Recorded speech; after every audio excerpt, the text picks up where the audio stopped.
Hey everybody, meet Brandon here. If your pressure to your sink is not very good, there's a trick I can show you to clear it so it gets better, because it should be like that, right? Our problem is the hot water. I'm pretty sure it applies to hot or cold, but basically the hot was like just coming out a little bit. So here's something I learned that's kind of cool. You got to go down to your hot water line and turn it off, okay?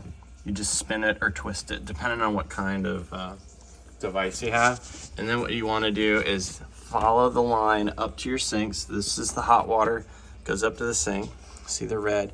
You got to unscrew it right here with a wrench. Either one will work great. Channel locks are the best, I think.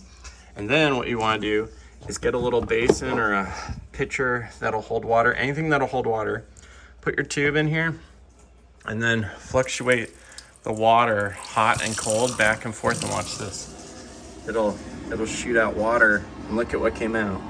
So that's why the pressure was low. It gets clogged and it won't go up the pipe to give you tons of hot water. So I hope that helps. I won't lie, it was a little tricky for me to figure it all out, but you guys can do it. Main thing, make sure your water's off on there. You'd have water spraying out of there.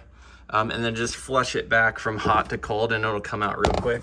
If you can't see what it looks like, it's just little black gunk that builds up in there. Pretty sure this will work for a cold water line. I'm not sure that's a problem, but it should work. Hit thumbs up, hit subscribe, check out these videos if they're helpful. Thanks so much. Have a great day.